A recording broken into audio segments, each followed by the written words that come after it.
to the corner, and there goes Colette crashing to the canvas.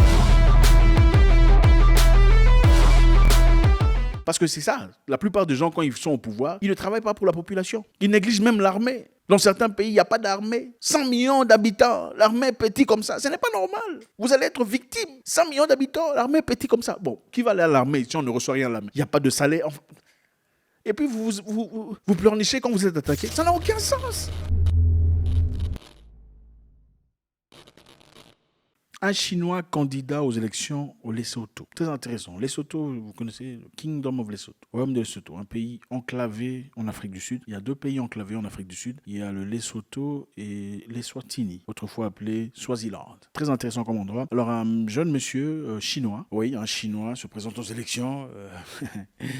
Très intéressant, n'est-ce pas? Très intéressant. On va voir un peu ce que ça donne. Dans un monde multipolaire et un monde mixé, où les Africains vont vivre ailleurs vient vivre en Afrique, et on ne pouvait que s'attendre à ça, n'est-ce pas? Alors, il s'appelle Shao Zenyuse. Né à Shanghai, Zenyu Shao se présente aux élections comme candidat au Lesotho. Shao, un homme d'affaires, a déménagé au Lesotho il y a 25 ans et s'est naturalisé en tant que citoyen du petit pays africain enclavé en 2006. Autrefois, membre du 6e plus grand parti en nombre de sièges parlementaires, le Mouvement pour le changement, Shao s'est refusé un ticket pour se présenter aux élections et a rompu pour former son propre mouvement politique appelé Basotho Pele, qui signifie Lesotho d'abord. Intéressant, n'est-ce pas? Vous savez, ce sont des choses qui arrivent. Hein. Vous allez quelque part, vous vous sentez accepté ou vous croyez accepté. Après, ensuite, vous réalisez que vous êtes trop noir, n'est-ce pas, que vous le dites. Hein, trop noir pour l'environnement, trop noir pour la communauté. Vous ne saviez pas que vous étiez trop différent. Après avoir participé dans un groupe politique, après s'y être investi, il s'est vu refuser le ticket pour les élections et a finalement décidé d'ouvrir son propre mouvement politique, appelé Lesotho d'abord. Il a gagné la popularité. Beaucoup de gens sont venus le suivre. Vous savez,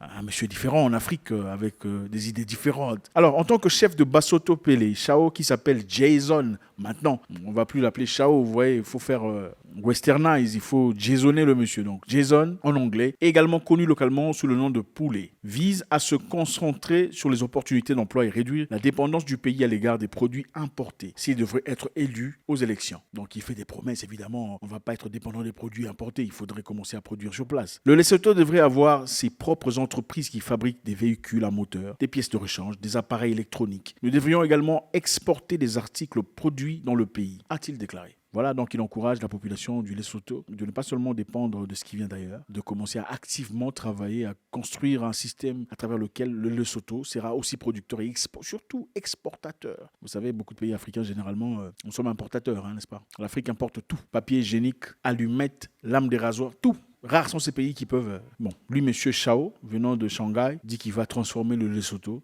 pourra, avec des systèmes très intéressants et intégrés, créer un système à travers lequel le Lesotho pourra produire, exporter ses produits et seulement importer les produits nécessaires. Shao s'est également engagé à améliorer l'agriculture, l'élevage, grâce à des méthodes avancées mentionnant le système d'irrigation, d'agriculture sèche et la production des semences hybrides. Il veut améliorer l'agriculture. Vous savez, le Lesotho est un pays très intéressant, très montagneux. Il veut évidemment apporter un système chinois. Vous savez, le système de semences hybrides, ce ne sont pas des semences naturelles, ce sont des semences travaillées en laboratoire. Et on dit que ce sont des semences qui résistent à la chaleur, au froid et à beaucoup d'intempéries, beaucoup de difficultés. Ce serait donc plus facile pour ces paysans ou ces fermiers locaux de pouvoir récolter le fruit de leur travail à travers ces produits de semences hybrides. Une promesse qu'aucun politicien local n'a fait. Il poursuit en décrivant l'éducation comme faisant partie intégrante du développement de l'économie et prévoit d'améliorer l'éducation en concentrant sur ces domaines tels que l'ingénierie afin que le pays puisse construire des meilleures routes, barrages et bâtiments. Il veut aussi produire dans l'artificial intelligence, intégrer l'artificial intelligence dans beaucoup d'endroits de l'économie du pays du Lesotho. Très intéressant, le Lesotho, pour ceux qui ne connaissent pas, c'est un pays très intéressant enclavé en Afrique du Sud. Ce sont les mêmes peuples, vous savez, généralement, ça devient un pays, en fait, les pays sont devenus des pays après la colonisation, pour la plupart en tout cas. Beaucoup de peuples vivaient en communauté. C'était des clans, des familles, des gens, des tribus. Ensuite, on a créé des pays et ça a créé beaucoup de problèmes. Je pense que vous en savez quelque chose, n'est-ce pas? Vous verrez dans certains pays des cousins dans deux pays différents. Ils sont cousins direct, mais dans deux pays différents. Maintenant, ils font partie de quel pays? Point d'interrogation. Par exemple, on voit au Kenya, il y a un sénateur qui a son cousin direct en Ouganda, au Parlement ougandais. Sénateur au Kenya, parlementaire en Ouganda. Même famille. Comment c'est possible? Le fruit du pays. Donc, le Lesotho est un pays très respecté parce que c'est un pays très ordonné, très propre. Un pays qui a a une très bonne réputation dans la positivité. Beaucoup de femmes sont engagées en politique, beaucoup de femmes sont respectées, beaucoup de femmes sont financièrement réussies. Mais aussi, il y a l'autre côté du Lesotho. On dit que 25% de la population est atteinte du VIH, c'est-à-dire une personne sur 4. Ouais, un adulte sur 4 est atteint de VIH. Donc, je sais que chez vous, beaucoup de gens n'ont pas le courage d'aller faire le testing, tout ça. On préfère rester dans le noir, ne pas savoir pour ne pas... Voilà quoi, c'est mieux de ne pas savoir sinon. Donc, une personne sur 4 est atteinte de VIH. Mais curieusement, on dit aussi, les mêmes rapports disent que sur ces personnes, c'est-à-dire 25% de la population est atteinte, sur ces 25% atteintes, seulement 3% sont en traitement. Si seulement 3% sont en traitement, naturellement, on devrait avoir des gens qui meurent chaque jour, n'est-ce pas? Mais bon, curieusement, il n'y a pas d'hécatombe, il n'y a pas de... Le marché de vente comment on appelle ça? Le truc là qu'on met là, le cercueil devrait être en train de boomer, n'est-ce pas? Marché de vente de cercueil. Malheureusement, il y a des vendeurs de cercueils qui n'ont pas de business depuis très très très longtemps. Bon, bizarrement, c'est très pas... Enfin bref, compreneur comprend. Alors, un pays très intéressant, un pays actif qui produit beaucoup de diamants, beaucoup de minéraux, beaucoup d'éléments. Le sous-sol regorge des sources intarissables de beaucoup de choses très intéressantes. Aujourd'hui, il y a un Chinois, Jason, un nom américain ou un nom... Enfin bref, Shanghai Bon Zhu Shao, installé depuis plusieurs années, naturalisé, fils du pays, comme il se dit, il dit créer son propre groupe politique qu'il appelle Lesotho d'abord, donc Basotho d'abord. Il veut changer l'économie, il veut changer la politique, il veut apporter une nouvelle technologie permettant aux fermiers de travailler, il veut combattre la discrimination, combattre l'égoïsme, la corruption. Il fait des promesses très intéressantes à voir. Et aussi, comme c'est un businessman, évidemment, il a établi ses entreprises qui emploient beaucoup de personnes. Il est aimé par la population locale, très serviable par rapport à la communauté, contrairement à beaucoup de personnes qui le font pendant les élections. Alors, il a gagné une popularité, il faut le dire, il a gagné une popularité. Il y a beaucoup de gens qui le suivent, beaucoup de gens qui le soutiennent, beaucoup de gens qui pensent qu'il mérite cette opportunité, puisque ça fait beaucoup d'années qu'il vit dans ce pays. Est-ce normal? Est-ce acceptable de voir un monsieur venant d'ailleurs, en tout cas de la Chine en l'occurrence, venir postuler dans une élection aussi grande en Afrique? Qu'est-ce que vous en pensez? Légitime ou pas? En toute honnêteté. Écrivez avant la fin de la vidéo parce que je pense que c'est important d'écrire et surtout d'assumer ce qu'on a écrit. Il ne faut pas attendre la fin de la vidéo pour avoir la conclusion que moi j'ai eue. Non. Concluez, écrivez maintenant. Donc là maintenant, posez, écrivez si c'est légitime qu'il postule en tant que... dans un pays étranger, chinois, tout ça. Posez là maintenant, posez. Posez maintenant. Écrivez. Arrêtez de me regarder, écrivez. Posez, écrivez. Vous attendez quoi? Ok, maintenant que vous avez écrit, vous avez pressé sur play, ça fait plaisir de le savoir. Monsieur est-il légitime? Devrait-il postuler, devenir quelqu'un d'aussi important, proéminent dans un pays aussi étranger? Je ne sais pas. Je sais que les avis seraient différents. Certaines personnes diraient certainement qu'ils ne méritent pas, qu'ils ne devraient pas le faire. Les Africains doivent reprendre en place leur force, leur autorité, leur destinée. Surtout que c'est une personne qui faisait partie d'un parti politique depuis un temps, a participé financièrement. Mais au moment où il voulait postuler aux élections, il a été poussé à l'écart. On a dit non, pas toi. C'est à partir de là qu'il a postulé comme indépendant. Il a commencé à travailler comme... Voilà, il a ouvert son propre histoire. Alors, est-ce légitime ou pas? Pour ceux qui disent que ce n'est pas légitime. Vous savez qu'en Europe, il y a des Africains qui travaillent au Parlement. Hein. Il y a des députés d'origine africaine. Il y a un jeune homme, là, je pense, on a parlé récemment, je ne sais pas, dont les parents sont nés au Congo, Kinshasa et Angola, qui a été victime de racisme. Il est en France, hein, il est politicien, n'est-ce pas? Ça ne pose aucun problème, n'est-ce pas? Il y a aussi une dame en Italie politicienne afro. Il y a aussi un monsieur au Canada, je pense, pour ceux qui disent qu'il ne devrait pas postuler puisqu'il est chinois. Vous ne pensez pas qu'il y a quand même un petit souci de... vous ne trouvez pas?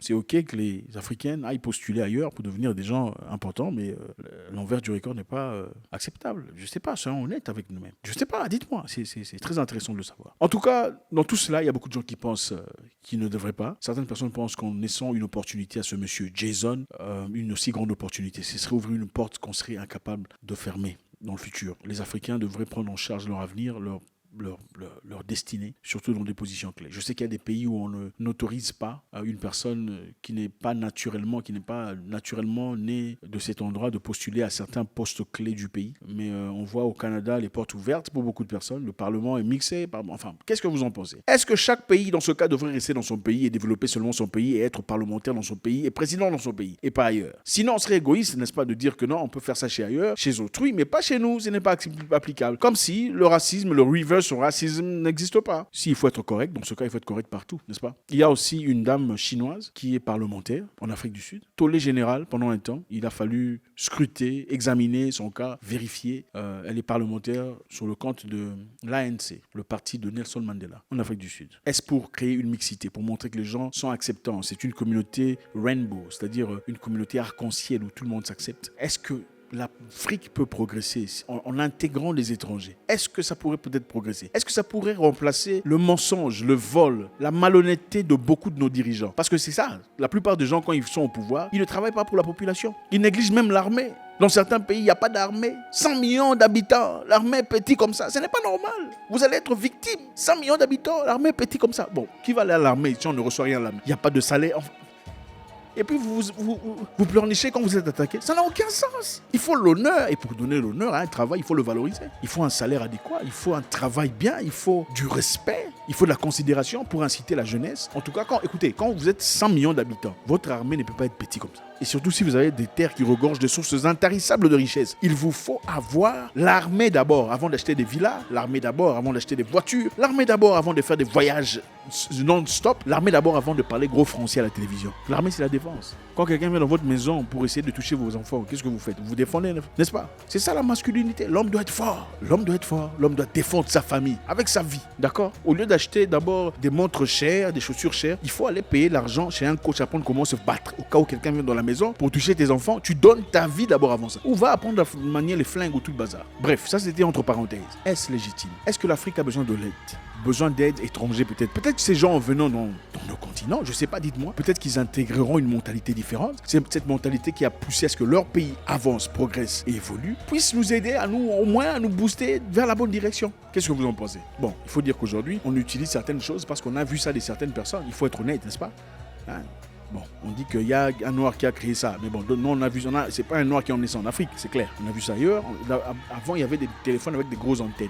Vous vous en souvenez? On a emmené ça, on a acheté, c'était seulement les privilégiés qui avaient ça. Est-ce que peut-être qu'en copiant, on va aussi évoluer? Vous n'êtes pas content d'avoir un téléphone aujourd'hui, de pouvoir me voir à travers un screen? Mettez de côté votre panafricanisme ennuyé et frénétique, fiévreux, qui n'a aucun sens à un certain moment donné. On peut apprendre de ses ennemis, n'est-ce pas? Peut-on ou pas? On peut bien sûr apprendre. En fait, moi, il y a une personne que je suis sur Internet d'ailleurs, qui est très raciste, c'est un anglais, mais qui est très intelligent. Excellent quand il fait des choses concrètes et normales. Mais c'est un raciste, ça ne m'empêche pas de le suivre. Son parti raciste, je mets à côté. L'autre partie intéressant, c'est ce qui m'intéresse, c'est sur quoi je me focalise. Alors, est-ce que vous pensez que la présence de ces personnes étrangères en Afrique vendrait l'Afrique vers... Est-ce un piège peut-être? Si ce n'est pas un piège, n'est-ce pas peut-être une opportunité pour aider aux Africains ou à apporter une cohérence nouvelle? Dites-moi ce que vous pensez. Serait-ce correct de dire non, ils ne peuvent pas faire ça ici, ils ne peuvent pas travailler ici, pendant qu'il y a de nos frères qui travaillent ailleurs, qui sont parlementaires et situés en gouvernement? Faites-nous savoir ce que vous en pensez. Bless.